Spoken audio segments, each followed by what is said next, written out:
These natural-born mountaineers make it look like a walk in the park.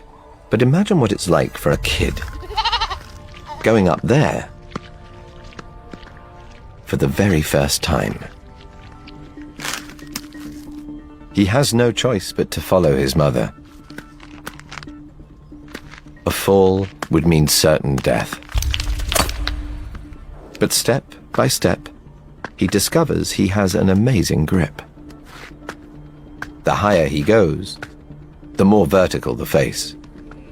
Now his survival depends on his innate superpower. Soft, rubbery soles mold around even the tiniest ridges, locking them inside the hard edge of the hoof. He balances, every step on a knife edge. It's exhausting work for one so young. Just in time, his mother notices. She gives him a chance to recharge. A 5-minute power nap.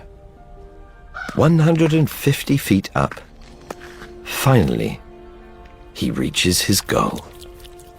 20% of concrete contains salt, and water seeping through the dam brings it to the surface.